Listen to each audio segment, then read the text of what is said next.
Like and subscribe to my channel and click the bell icon to get new video updates.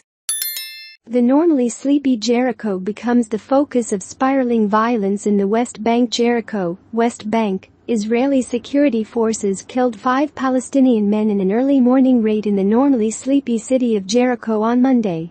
The bloodshed in a tourist town, famed for its archaeology and winter villas, comes amid the worst violence in the West Bank in almost 2 decades after the operation. Hours after the operation, blood was still drying on a small shed next to large villas across the street from the Akbit Jabir refugee camp, a densely populated slum with a population of 13,000. Young men from the camp burned tires and erected barricades around it in protest the camp. Israel has launched a series of deadly raids on Palestinian towns and villages in recent months, as part of its Operation Breaking the Wave. The IDF is trying to quell a spate of violence against Israelis by lone attackers and emerging Palestinian armed groups. Ridges, mostly concentrated in the northern cities of Jenin and Nablus. Jericho is a quiet farming town and tourist spot in the Jordan Valley, better known for its Banana Land theme park than for armed groups.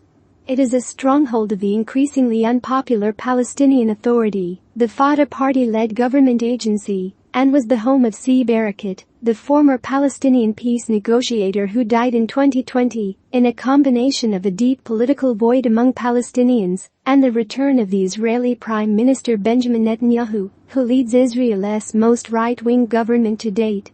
Netanyahu's coalition members include settler activists and Jewish nationalists, who are calling for the annexation of the West Bank and tougher policies against the Palestinians.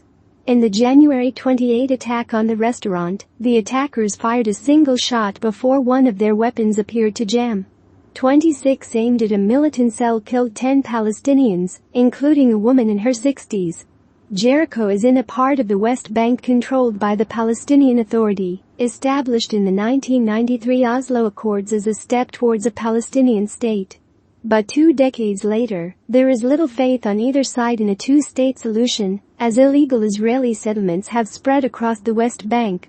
Ani Lafi, the father of Malak Lafi, 22, one of the suspected restaurant attackers who was killed in the Jericho raid, stood in a cold funeral tent Monday and received mourners.